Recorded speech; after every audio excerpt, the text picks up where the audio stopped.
Hello viewers, welcome to सेंट्रिशाला, आपका wealth partner. और मैं हूं आदित्य शंकर। आज हम डिस्कस करेंगे एक इमर्जिंग और एक्सपोनेंशियली ग्रोइंग एसेट क्लास या rather sub asset class called P2P। हमारे साथ आज हैं mister Faraz Mahmood, business head for Centricity. तो Faraz, the topic of today's discussion और rather the agenda of today's video is to help our business development team and also our business partners to understand how to pitch and position P2P and P2P products to our customers. सो होता क्या है कि काफ़ी बार जब हमारी खुद की business development team, centricity की टीम और जब पार्टनर्स अपने क्लाइंट्स के साथ ये प्रोडक्ट डिस्कस करते हैं तो they touch upon various things, but often उसका जो क्रक्स होता है, उसका जो सोल होता है उस प्रोडक्ट का, वो एक्सप्रेस नहीं हो पाता है। एंड जो मेन पॉइंटर्स हैं which give comfort to the asset class, वो सारी चीज़ें कवर नहीं हो पाती हैं। तो इस वीडियो का पूरा पर्पज़ ही ये है कि हम वो सारे एस्पेक्ट्स टच करें which will help us position it better in front of the clients. So बड़े ही बेसिक से शुरू करेंगे। P2P जैसे मैंने बोला एक इमर्जिंग एसेट क्लास है, ऑल्दो उसकी ग्रोथ जो है ईयर बाय ईयर एक्सपोनेंशियली बढ़ रही है, and it is expected that by the end of 2025 the asset class will be almost 60,000 crores in size, and there will be more than 50 players in this industry, upwards from about 20 players which are currently in the industry. तो ऐसे माहौल में आपसे ये पूछना चाहूँगा कि इसका कॉन्सेप्ट क्या है, मतलब ये P2P इमर्ज कैसे किया as a product class, as a sub asset class, और ये किस चीज़ से उभर के आया है ये एसेट क्लास? देखिए, दो चीज़ें हैं जो उभरने वाली है। ये कॉन्सेप्ट तो देखिए हमेशा सदियों से है जी। अगर आप ये देखिए सिंपल टर्म्स में अगर बोलें आपको कि लोग पैसा इन्वेस्ट करके और आगे लोग किसी एक बंदे को देते थे और वो बंदा आगे उसको लेंड करके वहाँ से सूद कमाता था या एक रेट ऑफ इंटरेस्ट कमाता था और वो वापस कलेक्ट करता था और वो पैसा वापस जिन्होंने इन्वेस्टर्स थे उस तरीके के जिन्होंने पैसा दिया उनको एक सेट परसेंटेज वापस कर देता था और बीच में जो पैसा बनता था वो उनका मार्जिन होता था, जिसको हम लोग जानते हैं जिस नाम से इसको, वो है साहूकारी। साहूकारी तो अगर आप देखिए दुनिया का सबसे वन ऑफ द मोस्ट और other the oldest profession of the money in the world. Money lending जिसको कहा जाता है, वो किसी ना किसी फॉर्म में हर वक्त कभी ना कभी होती रही है। उसी का एक इवॉल्व्ड फॉर्म है banking, much evolved and much regulated form है बैंकिंग। और अगर P2P एज अ कॉन्सेप्ट देखें तो ये डेवलप कंट्रीज के अंदर ये शुरू हुआ, वहाँ से काफ़ी जो फाइनेंशियल स्टार्टअप्स थे उन्होंने वहाँ से इंस्पिरेशन लिया और फिर इंडिया में भी इसको लॉन्च किया गया। लॉन्च करने के बाद एक पॉइंट ऑफ टाइम आया जब हमारे जो रेगुलेटर हैं RBI, बिकॉज इसके अंदर पब्लिक का पैसा इन्वॉल्व है, सो इसके अंदर जो है RBI didn't want any unregulated product to be there in the market, क्योंकि उनको दोनों पार्टी का, जो चाहे निवेशक हो चाहे बोरोवर हो, दोनों का हित उनको देखना है। सो इस वजह से कुछ 7 साल 8 साल पहले RBI ने इसको अपने रेगुलेशन के अंडर कर लिया और P2P NBFC लाइसेंस इंट्रोड्यूस किया, जिसके अंदर ये कोई भी कंपनी अगर काम कर रही है P2P प्लेटफॉर्म के ऊपर, उसको ये रजिस्ट्रेशन और उसके जो कंप्लायंसेस हैं वो ज़रूर करना पड़ता है। तो जहाँ तक मुझे फराज बेसिक समझ में आता है, जैसे हम जब एक बैंक को पैसा देते हैं, वो हमें एक डिपॉजिट के रूप में एक हमारे लिए एक फिक्स डिपॉजिट या सेविंग्स अकाउंट में वो पैसा डिपॉजिट कर देता है और उस पैसे को इंटर्न लेंड करता है to different people. It can be in the form of corporate loans also, कि वो कॉर्पोरेट्स को पैसा दे to run their business. It can be in form of personal loan कि किसी इंडिविजुअल को दे, या वो होम लोन दे, मॉर्गेज दे, ये किसी भी फॉर्म में लेंडिंग करता है। P2P क्योंकि इसका मतलब ही पीयर टू पीयर है, तो जहाँ तक मुझे समझ में आ रहा है कि एक व्यक्ति दूसरे व्यक्ति को डायरेक्टली ये पैसा दे सकता है। तो जब डायरेक्टली वो पैसा दे सकता है तो इसमें एक P2P लेंडिंग प्लेटफॉर्म का रोल क्या है? जी, अब इसके ना दो चीज़ें हैं। जैसे देखिए, कोई भी लेंडिंग बिजनेस है उसमें एक होता है इन्वेस्टर जो फंड कर रहा है और फिर होता है एक बोरोवर। जैसे आपने बैंक्स के अंदर भी बात करी, बैंक्स के अंदर क्या होता है, और आपने एकदम सही कहा कि सेविंग्स अकाउंट, करंट अकाउंट और जो डिपॉजिट्स होते हैं उसका एक आपकी एक बैंक के लिए सोर्स ऑफ फंड्स हो गया।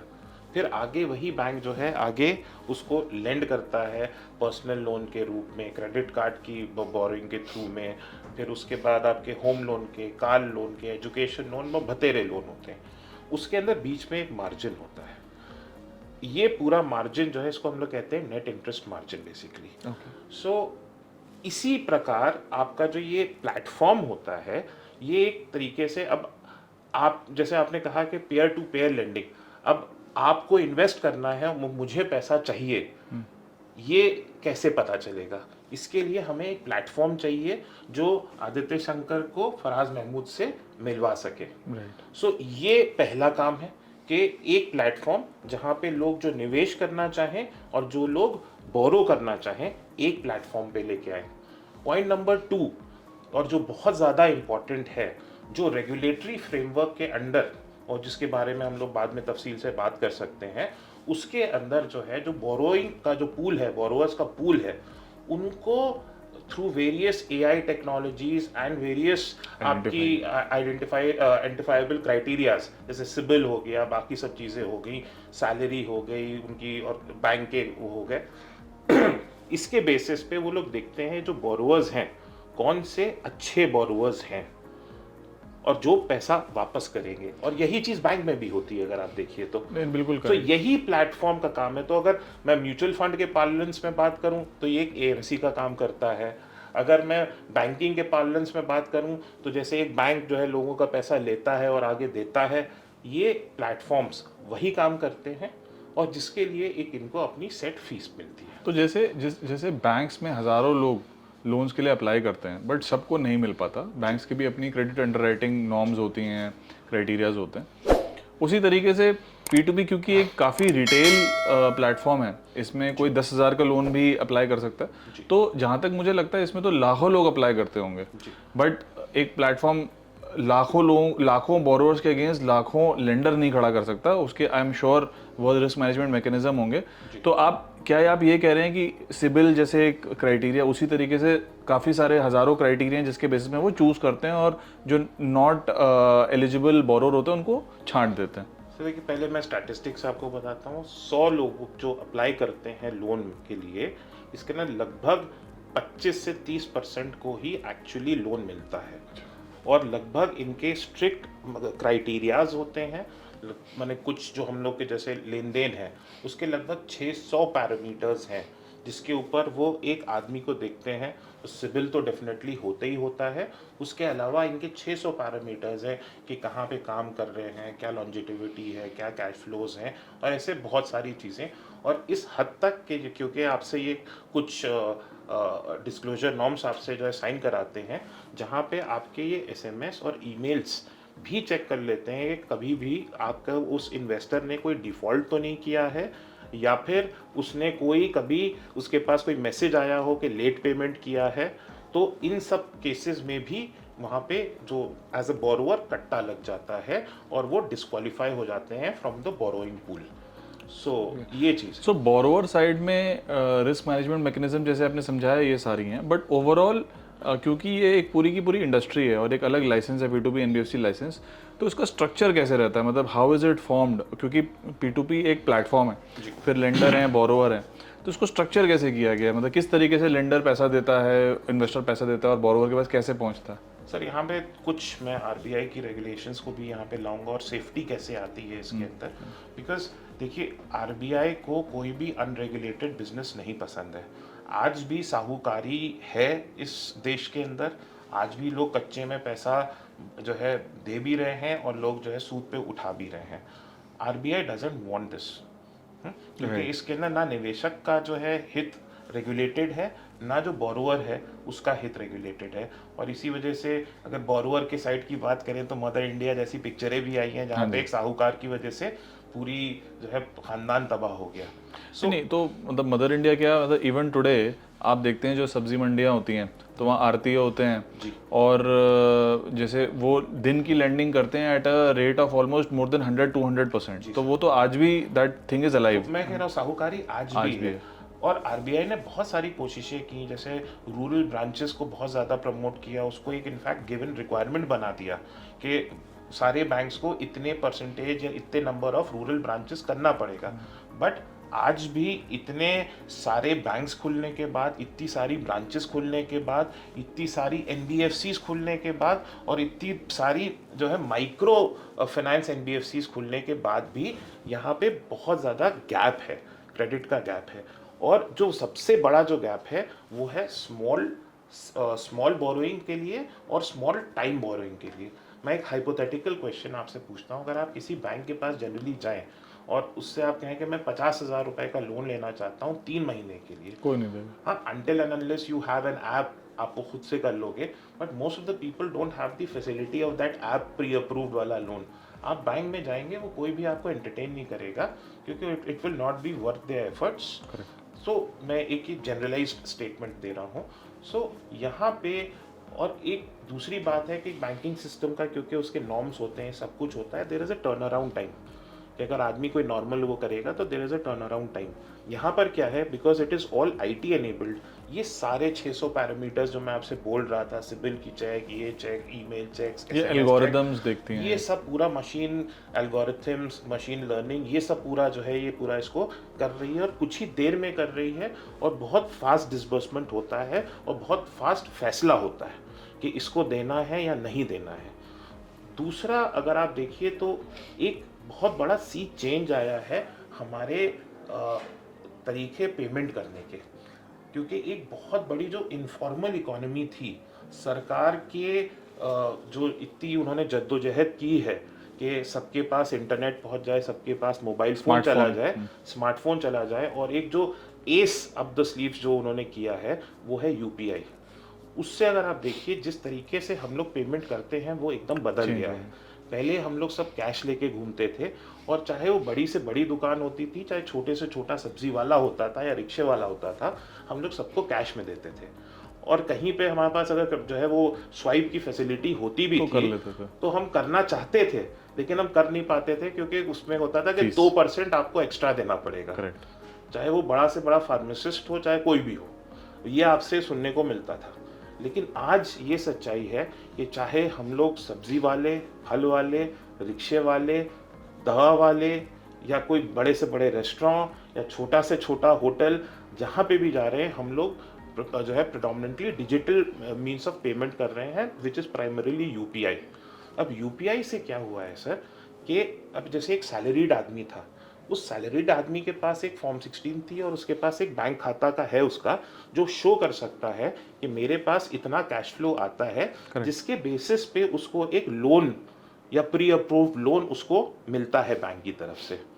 अब यही आप सोचिए यूपीआई ने क्या किया है, ये जो अनऑर्गेनाइज्ड इनफॉर्मल इकोनॉमी थी उसको जो है फॉर्मलाइज करके एक उनकी भी पूरी कैश फ्लो स्टेटमेंट, एक वो लोग भी, एक रिक्शे वाला हो, चाहे ऑटो वाला हो, चाहे उबर टैक्सी चलाने वाला हो, या चाहे आपका सब्जी वाला हो, सबके पास एक स्टेटमेंट है कि मेरे पास मंथली सेल मेरी इतनी है, मेरी इतनी कमाई है।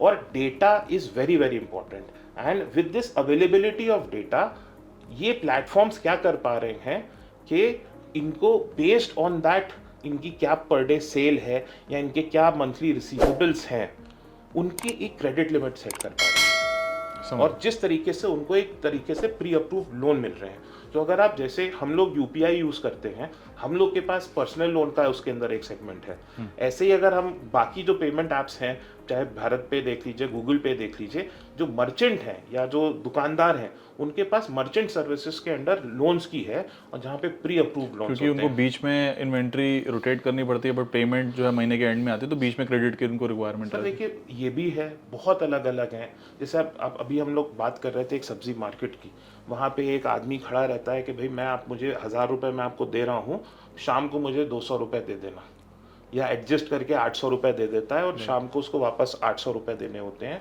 और वो खुशी खुशी वो आदमी करता है, क्योंकि वो 800 1000 रुपये की सब्जी खरीदता है और वो लगभग 1500 2000 रुपये की बेचता है, और उसका 200 रुपये जो उसकी क्रेडिट कॉस्ट है उसने वो भी चुका दी, और उसका भी कुछ पैसा बन गया दिन के अंदर। ये एक बहुत बड़ा एक रिक्वायरमेंट है हर तरीके से, हर बिजनेस का। दूसरा, अगर आप देखिए तो अब जैसे कोई फेस्टिवल सीजन आ रहा है, दिवाली हुई, हम सबको मालूम है कि अगर दिवाली के वक्त कोई भी दिए की जो है, दिए, लाइट्स, भगवान की मूर्तियों का, पटाखों की दुकान अगर लगाता है, या अच्छी इन्वेंट्री वहाँ पे कोई भी कर ले, तो वो अगर मानिए 50,000 रुपये लगा दे बिजनेस के अंदर, वो आराम से पैसा दुगना कर सकता है इन जस्ट दोज 14-15 डेज। लेकिन वो 50,000 रुपये देने वाला कौन है? बैंक्स इतना छोटा अमाउंट और इतने जल्दी शायद देना। सो यहाँ पे जो ये मर्चेंट सर्विसेज का जो आपका जो ये है एक सेगमेंट, उसके थ्रू इन लोगों को लोन मिल जाता है। इसी पे बिल्ड करते हुए दूसरा सवाल मेरा ये है कि जैसे ऑल्दो ये पीयर टू पीयर तो कहलाता है, बट जो पर्पस है लोन का वो तो एक लेंडर को नहीं पता होगा। तो उसको अगर पता, तो मेरा सवाल बेसिकली ये है कि ये एक्चुअली पैसा किस पर्पस के लिए जाता है, लेंड होता है ये, और ये जो ओरिजिनेट होते हैं बोरोवर, मतलब ये जो बोरोवर ढूंढ के लाते हैं, क्या ये प्लेटफॉर्म ही ढूंढता है या इनके लिए कोई और ढूंढ के लाता है जैसे? तो उस, क्योंकि इट्स वेरी डिफिकल्ट कि सिर्फ मैंने वेबसाइट बना दिया, ऐप बना दिया और अपने आप ही जो है बोरोवर आके बोरो कर लेगा, वो तो डिफिकल्ट है। तो मतलब जो ओरिजिनेशन का भी जिम्मा किसी के सर पे होगा, और क्योंकि एक क्लियरली डिफाइंड पर्पस भी होना चाहिए लोन का, तो ये पर्पस क्या है, मतलब लोन एक्चुअली कहाँ जा रहा है पैसा? जो आपने क्वेश्चन पूछा आदित्य, उसके अंदर देखिए अलग अलग टाइप ऑफ लोन्स दिए जा रहे हैं। पहला एक है जो पर्सनल लोन है, जो सब लोग को, जैसे मैंने आपको बताया कि अगर आप कोई भी गूगल पे यूज़ कर रहे हैं या अगर आप भारत पे यूज़ कर रहे हैं या कोई पेटीएम यूज़ कर रहे हैं, तो वहाँ पे आपके पास एक पर्सनल लोन का आता है जिसमें प्री अप्रूव्ड लोन होता है। एक ये भी मार्केट है। तो जैसे लेन देन है, उनका टाई अप है ऐसे ही कुछ पेमेंट बैंक्स के साथ या यूपीआई पेमेंट ऐप्स के साथ, जो जहाँ पे वो बैक एंड लेन देन होता है और फ्रंट एंड में वहाँ से पर्सनल लोन लोग ले रहे होते हैं।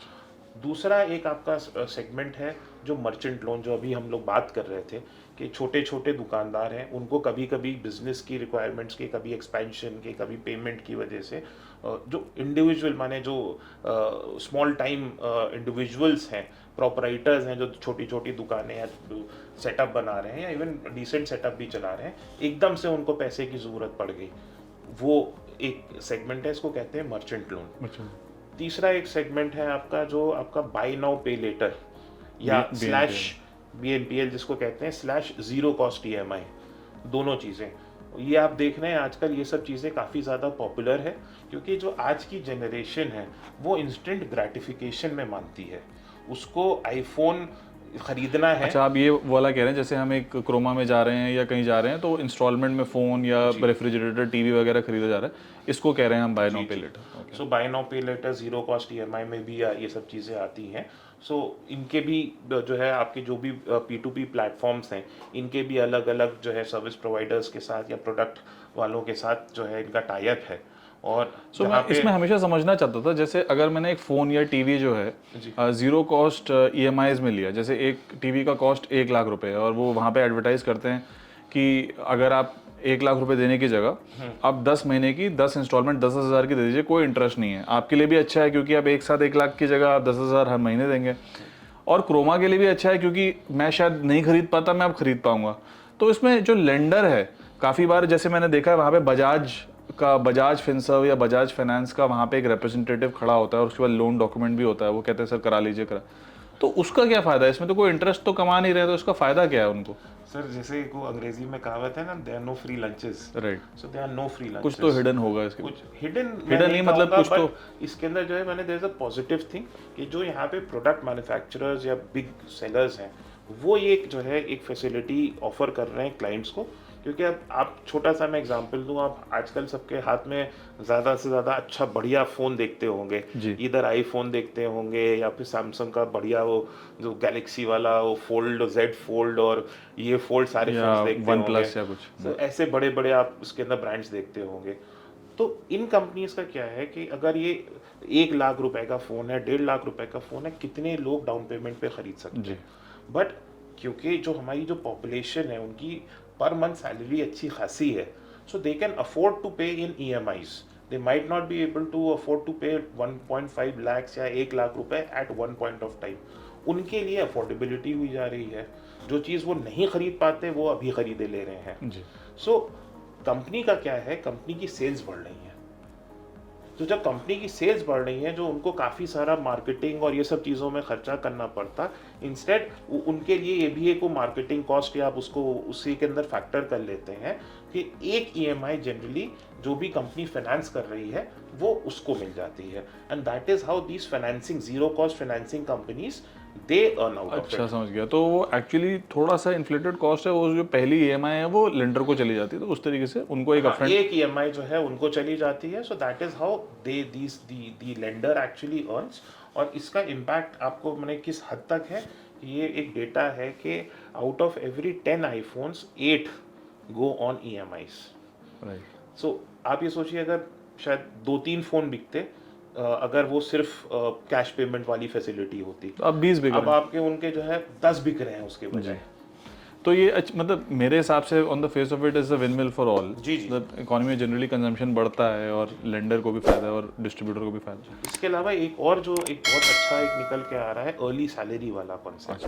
जो अर्ली सैलरी का क्या कॉन्सेप्ट है, आप देख रहे हैं कि काफ़ी सारे ये स्विगी, जोमेटो, अमेजोन, इन सब के जो है बच्चे इधर उधर घूमते रहते हैं और उनको एक सैलरी मिल रही है। लेकिन आप जानते ही हैं कि बिकॉज ये लोग बहुत मेहनती लोग होते हैं but salaries are very limited. इनको कभी कभी अगर पैसे की ज़रूरत पड़ जाती है तो वो कहाँ से दें। अब वो ऑब्वियसली वो अमेजोन, जोमेटो या स्विगी के रोल्स पे तो है नहीं जी। बट वो किसी एक उनके कॉन्ट्रैक्टर या किसी एक वेरिएबल पे के हिसाब से वो अपना पर काम कर डिलीवरी रहे पे हैं, उनको मिल रहा है। तो इसके अंदर क्या होता है कि this is again a benefit which these companies have provided to this set of people कि अगर मानिए उनको कोई कभी लोन या एडवांसेस की ज़रूरत पड़ती है तो वो वहाँ पे अप्लाई कर सकते हैं और वो ईएमआईज में पे कर सकते हैं। और जो इसमें अच्छी बात क्या है कि जो उनका पेमेंट है, जो भी वो काम कर रहे हैं, वो एडजस्ट होके उनको जो उनका लोन है, लोन की ईएमआई वो कट के और फिर उसके बाद उनको दिया जा रहा है। तो थोड़ा यहाँ पे सेफ्टी मैकेनिज्म भी हो गया कि जो भी एचआर है या जो भी है वो उनका जो लोन अमाउंट है, ईएमआई अमाउंट है, वो काट के वो फिर उसके बाद उनकी सैलरी क्रेडिट करती है। लोगों का भी भला हो जाता है, कंपनी का ये भला हो जाता है कि कंपनी का खुद का वर्किंग कैपिटल में नहीं फंस रहा है पैसा, क्योंकि अगर एडवांसेस इतने सारे लोग कहीं पे काम कर रहे हैं और अगर वो एडवांसेस इतने देने लगे तो उसका भी वर्किंग कैपिटल बहुत फंस सकता बिल्कुल है। बिल्कुल। So in a nutshell peer to peer का मतलब ये नहीं है कि रैंडमली एक लेंडर जो है रैंडमली किसी बोरोवर को पैसा दे रहा है। इसका मतलब ये है कि जो ओरिजिनेशन है इस लोन का, ओरिजिनेशन है बोरोवर का, कोई प्रोडक्ट प्रोवाइडर या सर्विस प्रोवाइडर कर रहा है। तो जैसे it is for some particular purpose. तो जैसे मैं अगर एक अप्लायंस खरीद रहा हूँ तब I am a customer of Len Den in the sense कि some lender is giving money for this to be funded. अगर मैं एक सर्विस प्रोक्योर कर रहा हूँ from some service provider like hair और स्किन क्लिनिक या डॉक्टर बता रहा है तो तब भी मैं एक कस्टमर हूँ।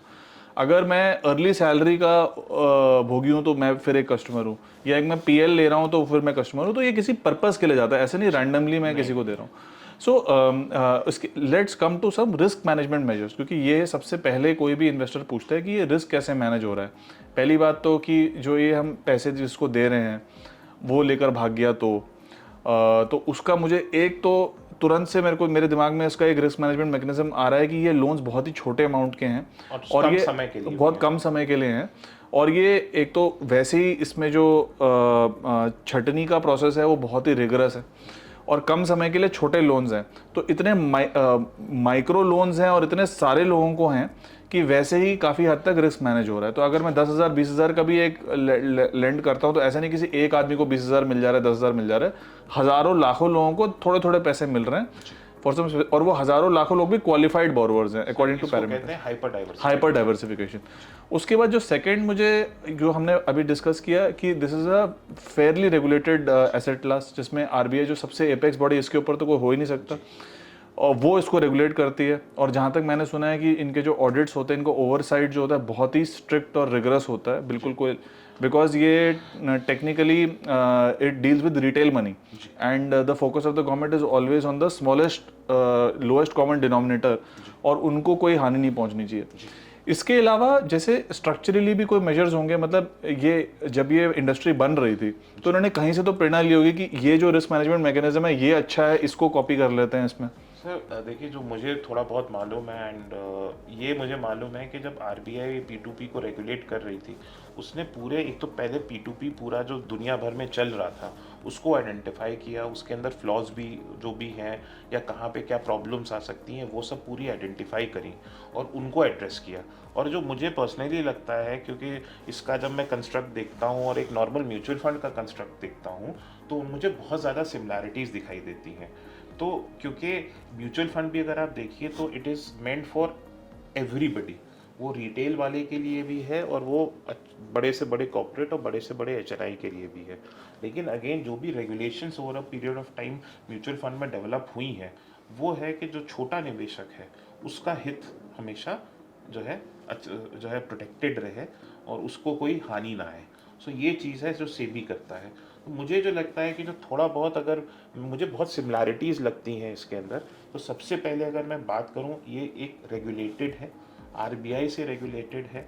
आरबीआई दुनिया का one of the best financial regulator की हैसियत रखता है, उसको लोग मानते हैं, क्योंकि अलग अलग वक्त में जब भी इंडिया में या ग्लोबली कोई भी प्रॉब्लम आई है, जिस तरीके से आरबीआई ने सिचुएशन को मैनेज किया है या अपने बैंकिंग सिस्टम को रेगुलेट किया है। आपने सुना ही होगा सब प्राइम में कितने बैंक्स यूएस जैसी इकोनॉमी में जो है ढह गए। हम लोग ने इंडिया में नहीं सुना ऐसा कुछ, और अगर कुछ हुआ भी तो regulator was there to salvage that situation. ऐसे ही कोविड के दौरान भी अगर आप देखिए जिस तरीके से आरबीआई ने उसको पूरी सिचुएशन को मैनेज किया, वो एकदम अलग था। तो अगेन एक बहुत ही स्ट्रॉन्ग, बहुत ही प्रोएक्टिव रेगुलेटर है आरबीआई, वो इसको रेगुलेट करता है। आरबीआई ये कैसे रेगुलेट करता है और इंश्योर करता है कि जैसे लेन देन एक प्लेटफॉर्म है और one of the pioneers in the P2P industry, largest है इंडिया में, तो वो कैसे इंश्योर करता है कि लेन देन की तरफ से कोई भी मिस अप्रोप्रिएशन या मिस डीड नहीं होती है? ए और लेट सपोज मैं ये नहीं कहूँगा कि कोई कुछ गलत काम करता है लेन देन, मैं उसमें बस ये कहूँगा कि tomorrow let's say Len Den decides to shut shop, कि उन्होंने कहा कि भाई हमें मन नहीं है आगे प्रोसीड करने का, तो फिर how do the lenders, how do the investors, what happens to them, and ये सब चीज़ें कैसे मैनेज होती हैं? सर इसके अंदर रेगुलेशंस हैं। अगेन बात आती है रेगुलेटर के ऊपर। पहला तो रेगुलेटर जो मैं आपको बता रहा था, उसने क्या किया है कि कुछ गुड प्रैक्टिसेस या कुछ नॉर्म्स बना दिए हैं कि पहला इसके अंदर कि आप जो है एक इंडिविजुअल लोन ही दे सकते हैं, आप कॉर्पोरेट लोन नहीं कर सकते इसके अंदर, और इसकी लिमिट भी है 10 लाख रुपए से ज़्यादा आप एक इंडिविजुअल को नहीं लोन दे सकते। तो अगर आप देखिए, अगर आप बैंकिंग सिस्टम के एनपीएस को स्टडी करिए, जो इंडिविजुअल लोन्स होते हैं उसका एनपीए लेवल्स बहुत कम है, और जो कॉर्पोरेट लोन्स होते हैं उसका जो है एनपीए लेवल्स बहुत हाई है। और एक इंडिविजुअल लोन के अंदर एक इंडिविजुअल की गर्दन पकड़ी जा सकती है, सिविल स्कोर उसका वो डैमेज हो सकता है। और ये देखिए साफ साफ लिखा हुआ है कि इंडियन बैंकिंग इंडस्ट्री के अंदर अगर कोई भी डिफ़ॉल्ट करता है तो उसको ज़िंदगी भर लोन कहीं से भी, किसी भी फाइनेंशियल इंस्टीट्यूशन से जो भी रेगुलेटेड है और सिविल और बाकी स्कोर्स को मानता है, वो कहीं से भी उसको लोन नहीं मिलेगा। लेकिन एक कॉर्पोरेट क्या है, अगर उसने बैंक्रप्सी अनाउंस कर दी तो he can go Scott free. हमने कितने एग्जांपल्स देखे। इसी वजह से अगर आप देखिए बैंक्स भी जो है इंडिविजुअल लोन्स के ऊपर बहुत ज़्यादा थ्रस्ट करते हैं। तो एक तो यहाँ पे सिर्फ और सिर्फ इंडिविजुअल लोन्स हो रहे हैं, एक लिमिट है। मैंने 10 लाख रुपए आपको बताई, लेकिन एक्चुअली ये जो प्लेटफॉर्म्स करते हैं ये 10 लाख भी नहीं दे रहे हैं। एवरेज टिकट साइज जनरली इनका अराउंड 60-70,000 रुपीज़ ही होता है। तो जितना बड़ा लोन उतना बड़ा रिस्क, जितना छोटा लोन उतना कम रिस्क। फिर आरबीआई ने कहा कि आप जो है ये भी नहीं कर सकते कि एक आदमी ने, जैसे अभी हम लोग बात कर रहे थे, आदित्य शंकर साहब ने 1 लाख रुपए इन्वेस्ट किए और फराज महमूद को 1 लाख रुपए की ज़रूरत थी, तो आदित्य शंकर का 1 लाख रुपए फराज महमूद के पास आ गया। ऐसा नहीं है। आपका पैसा जो आरबीआई ने कहा कम से कम 200 लोगों में बंटना चाहिए, 0.5% का कम से कम मैक्सिमम एलोकेशन होना चाहिए। एक्चुअली ये प्लेटफॉर्म्स क्या कर रहे हैं कि ये आपका 1 लाख रुपया और लाखों लोगों में बांट रहे हैं, किसी को 10 रुपए, किसी को 5 रुपए, किसी को।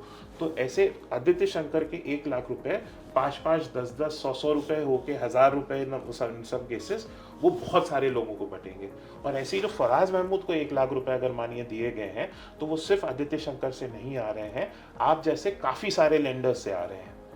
तो इससे क्या हो रहा है कि इसको जो हाइपर डाइवर्सिफिकेशन की बात करते हैं, अगर मानिए फराज महमूद ने डिफॉल्ट किया तो आदित्य शंकर से तो मेरे पास 10 ही रुपए आए थे, राइट, 1 लाख रुपए में, तो कितना ही फर्क पड़ जाएगा, कितना फर्क पड़ जाएगा। एक तो ये आपकी चीज हो गई। दूसरा फिर एक आप इसकी जो अगर पूरी फंक्शनिंग समझिए कि कैसे P2P काम करता है। P2P जैसे एक कोई गारंटी वर्ड अलाउड नहीं है यहाँ पे यूज़ करना, अप टू कहा जाता है। तो मानिए अप टू जो बोरोइंग हो रही है, माने यार जो लोग इन्वेस्टर अपना पैसा निवेश कर रहे हैं, उनका पैसा 8% to 12% डिपेंडिंग कौन सा टाइम होराइजन, कौन सा प्रोडक्ट, कौन सा P2P प्लेटफॉर्म यूज़ कर रहे हैं, वो आपको दिया जाता है।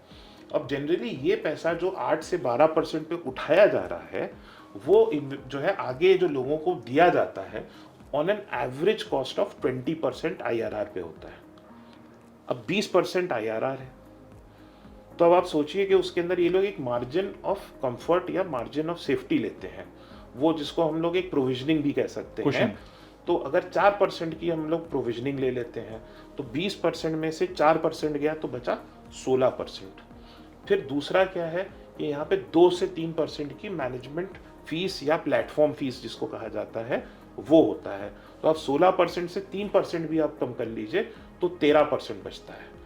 लेकिन यहाँ पे एक और ट्विस्ट है कि यहाँ पे अलाइनमेंट ऑफ इंटरेस्ट है कि ये 2 से 3% जो P2P प्लेटफॉर्म है वो तब कमा सकते हैं जब ये इन्वेस्टर को उनका मूल और उनका इंटरेस्ट दे पाए।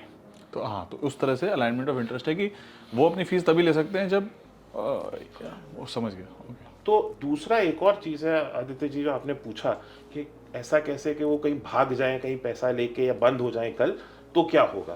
देखिए फिर यहाँ पे आता है आरबीआई की फिर दूरदर्शिता। जो आरबीआई ने किया, रेगुलेटेड है, सब कुछ है, यहाँ पे एक ट्रस्ट बनता है जो एक एस्क्रो अकाउंट खुलता है। ये ट्रस्ट एक मैनेज करता है। जैसे अब लेन देन के केस में आईसीआईसीआई ट्रस्टी लिमिटेड उनका ट्रस्टी है। तो ये देखते हैं कि एक ये जो एस्क्रो अकाउंट है ये एक मकसद के लिए खुला है। ये मकसद क्या है इस अकाउंट का कि यहाँ पे जो लोग निवेश कर रहे हैं उनका पैसा यहाँ पे रिसीव किया जाए। फिर यहाँ पे जिन लोग बोरो कर रहे हैं इसी अकाउंट से वहाँ पे बोरो उनको दिया जाता है। फिर उनकी जो ईएमआईज आती हैं वो इसी अकाउंट में आती हैं। और जो इन्वेस्टर का जब पैसा मैच्योरिटी होती है या जब वो रिडेम्पशन देते हैं इसी अकाउंट से आगे जाता है। इस एस्क्रो अकाउंट का पर्पस ये है कि ये इसी फ्रेमवर्क के अंदर काम करे। जो पैसा ये प्लेटफॉर्म्स ले सकते हैं, जैसे मैंने बोला आपको, वो 2 से 3% ही ले सकते हैं। जो जनरली एक वो है, लोग का कहना है कि सहारा में मैंने एफडी किया था वो पैसा डूब गया, या यहाँ लगाया था वो पैसा डूब गया, वो फ़र्क है सर। वहाँ पे एस्क्रो जो है अकाउंट की मैकेनिज्म नहीं थी, वहाँ पे आपने कंपनी को दे दिया। अब वो कंपनी कैसे खर्चा कर रही है, कहाँ पे उस पैसे को लेके जा रही है, कोई पूछने गछने वाला नहीं है, as long as the management of that company is allowing that to happen.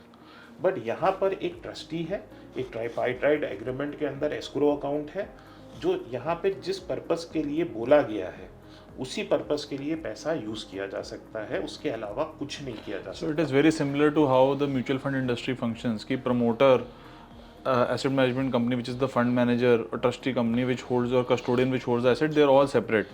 तो चाहकर भी कोई जो है अपनी आउट ऑफ लीगल फ्रेमवर्क जाके कोई मिसडीड नहीं कर सकता। और दूसरा ये भी है सर कि मानिए किसी भी वजह से जो भी ये प्लेटफॉर्म है कल किसी भी रीजन से ये बंद हो जाते हैं या किसी और को कोई खरीद लेता है, चेंज ऑफ ओनरशिप हो जाता है, इन्वेस्टर का पैसा क्योंकि वो एस्क्रो अकाउंट के अंदर है और वो trustee is the one which is taking care of it, किसी भी वजह से कंपनी बंद हो जाती है या कहीं वो हो जाती है, they will be continuity of this money. तो जो इन्वेस्टर हैं उनका पैसा उनको वापस मिल जाएगा in due course of time. So this is very very important, जो हम सबको समझना चाहिए। और जो अगेन मैं एक और बात यहाँ पे जो पॉइंट आउट करना चाहूँगा कि यही तो बैंकिंग सिस्टम में भी हो रहा है जी।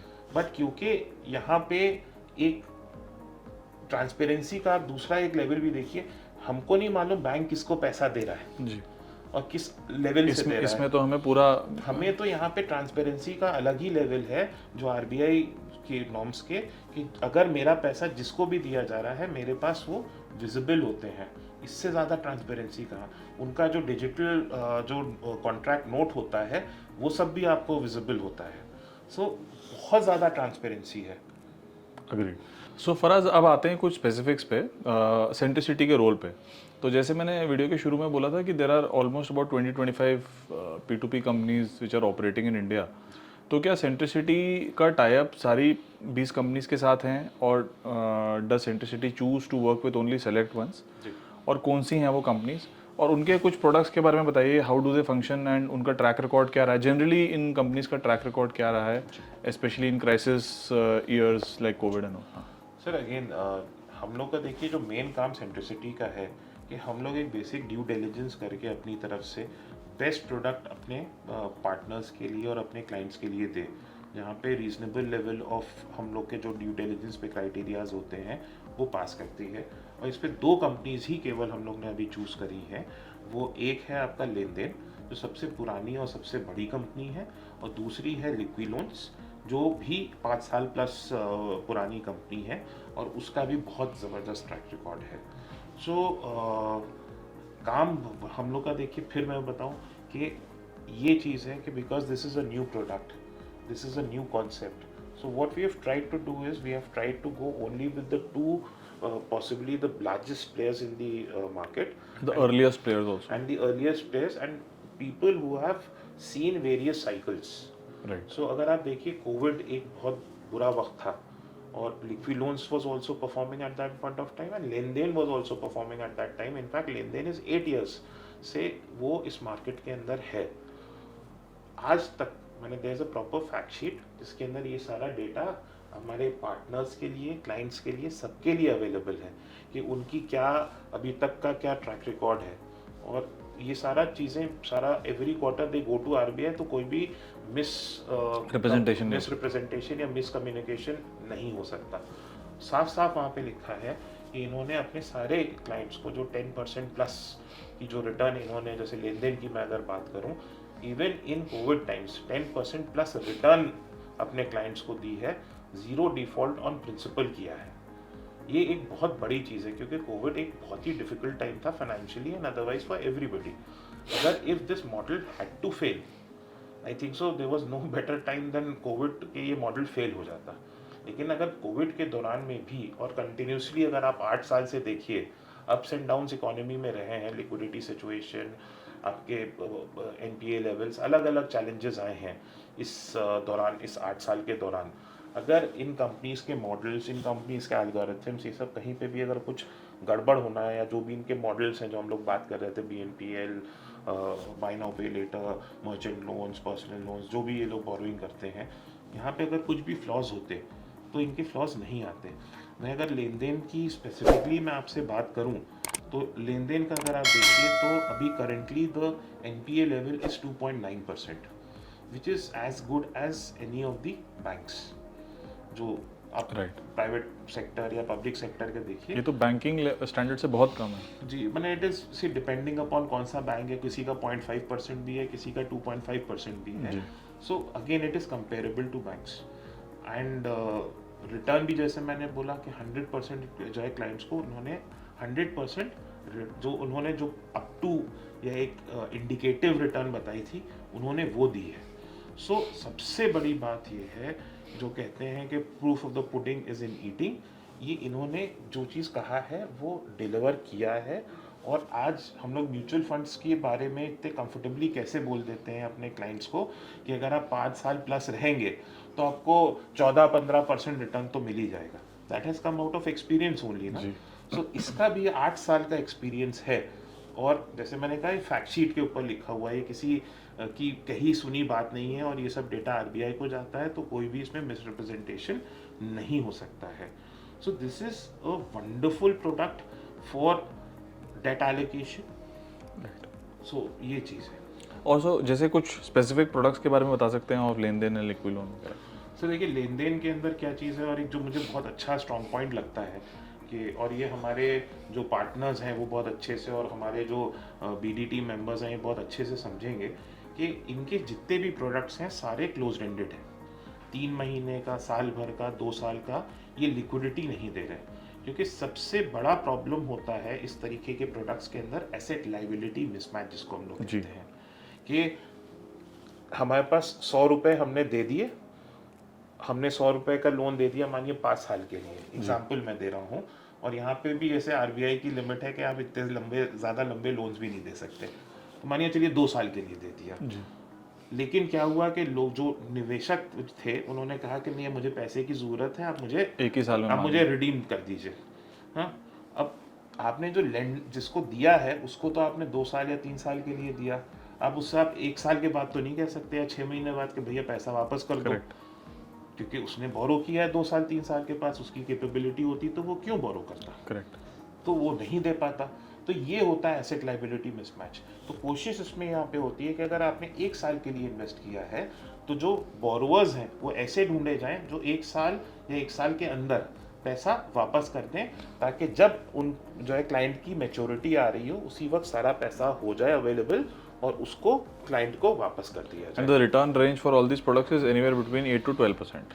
जी, Up to 8 to 12. 12%, up to 12%। So depending upon, so अभी जैसे लेन देन का एक बहुत बढ़िया ऑफर चल रहा है कि 10 का 10 या 10 का दम कह रहे हैं वो लोग, 15 पे और 15 पे 15।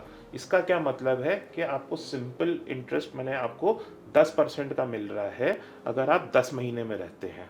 तो ये मैंने प्रैक्टिकली 1% पर पर मंथ, मंथ। और यही 15 पे 15 का भी यही मतलब है कि आप हर महीने आपको 1% हो रहा है, तो 15 महीने रहेंगे तो आपको 15% मिलेंगे। 1 लाख आपने लगाया 10 महीने के लिए, आपको 1,10,000 रुपये मिल जाएंगे। और अगर आपने जो है 15 महीने के लिए लगाया 1 लाख रुपए, तो आपको 1 लाख के बजाय 1,15,000 रुपये मिलेंगे। सो इसमें जो इंटरेस्ट की पेमेंट होती है वो मेच्योरिटी पर ही होती है या कोई इनकम का भी ऑप्शन होता है, इनकम तो लेने देखिए, इसमें दोनों ऑप्शंस अवेलेबल हैं। इनफैक्ट काफ़ी ज़्यादा फ्लेक्सिबल ऑप्शंस भी अवेलेबल हैं। अभी हम लोग ने लेन देन की बात करी, ऐसे ही लेन देन का एक MIP भी है, मंथली इनकम प्लान।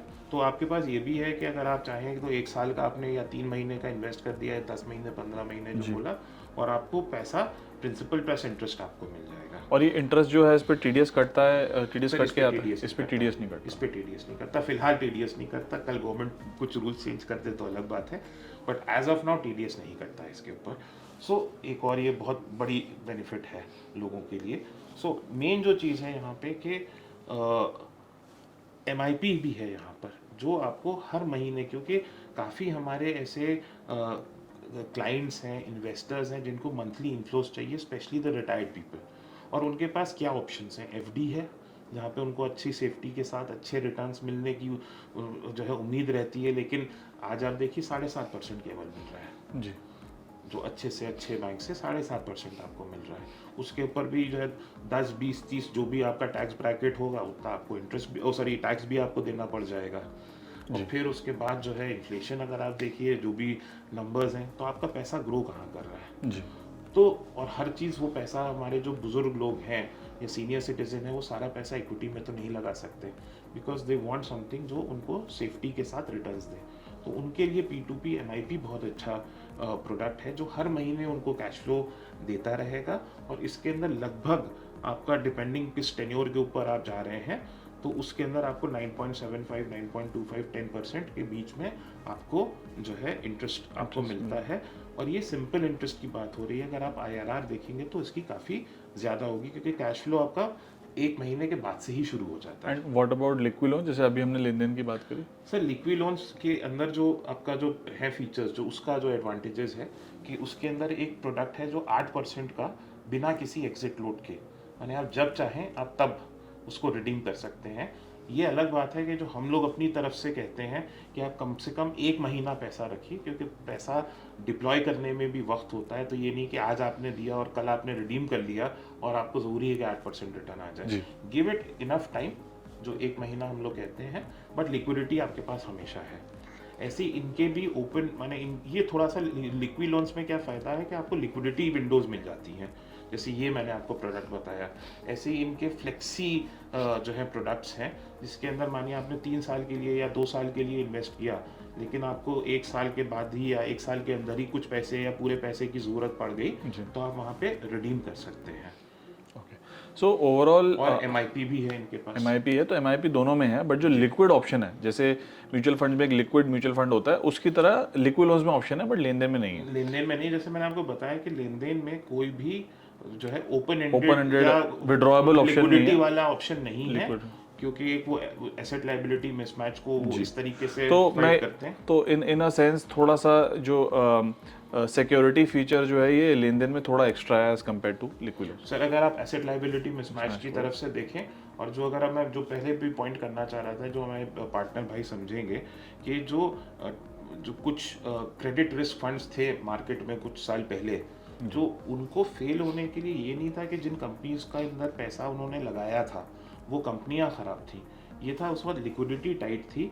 और जब एकदम से मास रिडेम्पशन आ गया, क्योंकि वो एक ओपन एंडेड व्हीकल थी, तो वो उसको मीट नहीं कर पाए, उस लिक्विडिटी को फंड हाउसेज नहीं मीट कर पाए, और जिसकी वजह से वो दुर्गति हुई। लेकिन आज की ये सच्चाई है कि जितनी भी वो AMCs थी, उन्होंने सारा पाई पैसा वापस कर दिया है।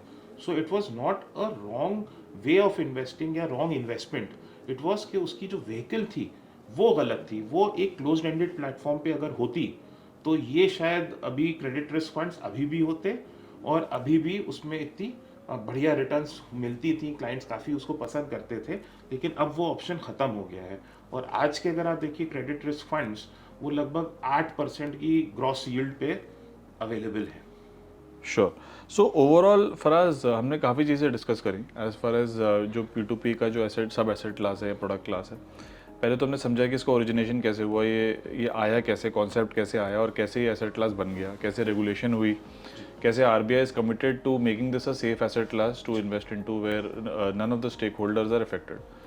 Second is So RBI as a regulator is committed to protect the interest of everybody, every चाहे लेंडर हो या बोरोवर और किसी भी प्लेटफॉर्म जो उसको रेगुलेट कर रहा हो। और बिकॉज P2P भी उसका एक हिस्सा है जो रेगुलेटेड एनवायरनमेंट का, तो वही जो है जज्बा RBI का आई एम श्योर P2P की तरफ भी करेक्ट। है। सेकेंड हमने ये देखा कि इसका स्ट्रक्चर कैसे होता है। It you can almost draw parallel to the mutual fund industry, जिससे एक्चुअली उन्होंने प्रेरणा भी ली इन टर्म्स ऑफ कि कैसे इस इंडस्ट्री को स्ट्रक्चर किया जाए। फिर इसमें रिस्क मैनेजमेंट मैकेनिज्म्स क्या होते हैं, कुछ तो स्पेसिफिक होते हैं इन टर्म्स ऑफ कि कितना बड़ा लोन है, कितने टाइम का लोन है, कितने लोगों को हाइपर डाइवर्सिफाई हो रहा है, कितने लोगों को ये लोन जा रहा है, कैटेगरी को दिया जा सकता है, किस कैटेगरी को दिया जा सकता है, कि को नहीं दिया जा सकता, इंडिविजुअल्स को ही दिया जा करेक्ट, सकता और है। कितने से कितने पैरामीटर्स हैं, thousands of parameters are utilised, some are internal to this company, some are the overall, जैसे सिबिल की तरह। फिर इसमें जैसे कभी भी कोई पैसा डायरेक्टली कंपनी को लेन देन को या लिक्विड लोन को नहीं जाता, ये ट्रस्ट के थ्रू रूट होता है। बहुत बड़ी चीज है, बहुत बड़ी चीज़ है। It is very similar to the mutual fund way of working, custodian वाला जो कॉन्सेप्ट होता है। और उसके बाद ये हमने देखा कि ये एक्चुअली रैंडमली लेंडर बोरोवर आपस में पैसा का एक्सचेंज नहीं कर रहे हैं। इसका जो ओरिजिनेशन होता है बैकएंड पे कोई और कर रहा है, जो एक प्रोडक्ट प्रोवाइडर है, चाहे वो टैंजिबल हो या इंटैंजिबल हो। प्रोडक्ट प्रोवाइडर या तो जैसे टैंजिबल, जैसे कोई कंज्यूमर अप्लायंस या ड्यूरेबल है, उसमें जो कोई बोरो कर रहा है अंडर जीरो कॉस्ट EMI, उसको फंड किया जा रहा है। या अर्ली सैलरी हैं जो गिग वर्कर्स, जोमेटो, स्विगी वगैरह के, उनको फंड किया जा रहा है। या पर्सनल लोन दिया जा रहा है। तो इसमें origination is done by these and it's not randomly कि किसी को चाहिए पैसा और मैंने किसी को दे दिया पैसा। और इसके अंदर एक और अच्छी बात है, बिकॉज जो जनरली ये सब ये मशीन लर्निंग और AI एनेबल्ड है, तो इसमें ह्यूमन इंटरवेंशन जो फ्रॉड और ये सब का देखिए जनरली वहाँ पे होता है जहाँ पे थोड़ा सा ह्यूमन इंटरवेंशन की भी बात आती है। तो मुझे लगता है कि सॉरी टू इंटरप्ट, तो मुझे लगता है कि टेक्नोलॉजी ने ओवरऑल बहुत बड़ा रोल प्ले किया है in the evolution of P2P in India. क्योंकि अगर 140 करोड़ में से 120 करोड़ लोगों के पास स्मार्टफोन नहीं होते तो ये पॉसिबल ही नहीं होता P2P as asset class, because 120 crore लोगों के पास लैपटॉप नहीं होते हैं। वो ऐप डाउनलोड करते हैं, उसी में से लेंड कर रहे हैं, कोई ऐप डाउनलोड करके उसी में से पैसा ले रहा है। तो एक तो you know the evolution of cheap internet in India, evolution of UPI as a payment mechanism has a huge role to play. And third is ये जो the role of AI, advanced analytics, AI machine learning, क्योंकि इसके बिना ये इन platforms का profitable होना और अपना बिजनेस चलाना पॉसिबल ही नहीं है।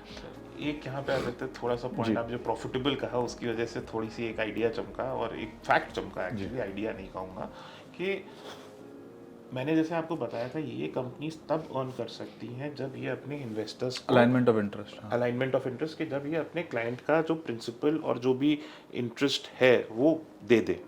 अगर आप देखिए चाहे P2P में आप चाहे लेन देन चाहे लिक्विड लोन्स, जो दो कंपनीज हम जो प्रमोट कर रहे हैं या जिनको हम प्लेटफॉर्म पे अवेलेबल हैं, दोनों प्रॉफिटेबल कंपनीज हैं। और अगर दोनों प्रॉफिटेबल कंपनीज हैं इसके माने वो क्लाइंट का पैसा वापस कर रहे हैं, इसी वजह से ये प्रॉफिटेबल है, वरना ये तो पैसा कमाते ही नहीं। और फिर फराज हमने डिस्कस किया कि वैसे तो काफ़ी सारी कंपनीज हैं जो ये P2P का बिजनेस कर रही हैं इंडिया में, but we have decided to after a lot of due diligence and studying the market to work with the two largest and the most reputable and the pioneering companies in this field, which is Lenden and Liquid Loans।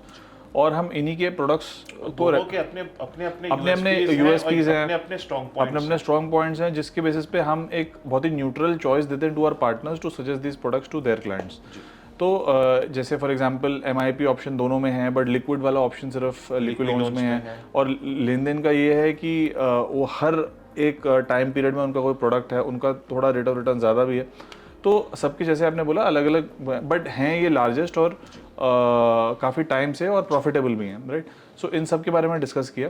तो overall मुझे ये समझ में आता है कि as a linear return debt asset class, जिसमें कोई वेरिएबिलिटी नहीं है, कोई लिंकेज टू मार्केट्स नहीं है वगैरह वगैरह, इंटरेस्ट रेट के मूवमेंट से कोई इसमें इम्पैक्ट नहीं आता जैसे कुछ डेट म्यूचुअल फंड्स में आता है। तो as a linear return fixed income asset class ये बहुत अच्छा एक एसेट क्लास है to suggest to clients. So for us overall it was a very fruitful discussion. Thank you so much for introducing this wonderful new asset class, and I'm sure जो हमारे partners हैं they will take this product, this the asset class to all of their investors and make them at least try it once through a very small ticket size if it requires so, and move towards a higher ticket size when the investors have more faith and conviction in it. So Aditya sorry मैं हमेशा मैं आखिर में पता ही closing note देने की मेरी वो हमेशा से आदत रही है।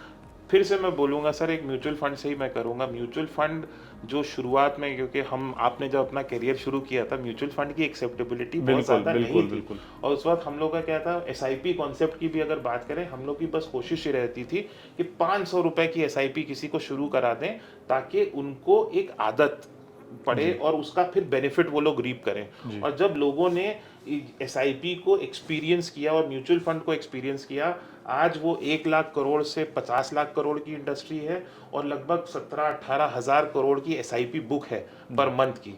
सो जब तक हम लोग इंट्रोड्यूस नहीं करेंगे ये प्रोडक्ट, तब तक वो कंफर्ट कैसे आएगा? Absolutely. So thank you so much Faraz. Thank you. For your participation and for your presence. Thank you so much viewers for your patient hearing, and मैं हम ये कामना करेंगे कि आप ये एसेट क्लास ज़्यादा से ज़्यादा अपने क्लाइंट्स को लेकर जाएं, और अगर कोई डाउट है, कोई क्वेरी है, कुछ भी है, तो are RMs and our business development team is available at your beck and call to solve any of your queries. Thank you so much. Thank you. Thank you, and lastly, understand this product well and pitch it to your client, because if you don't have a nice understanding, आप कभी भी अपने client को नहीं pitch कर पाएंगे। Thank you. Thank you. Thank you.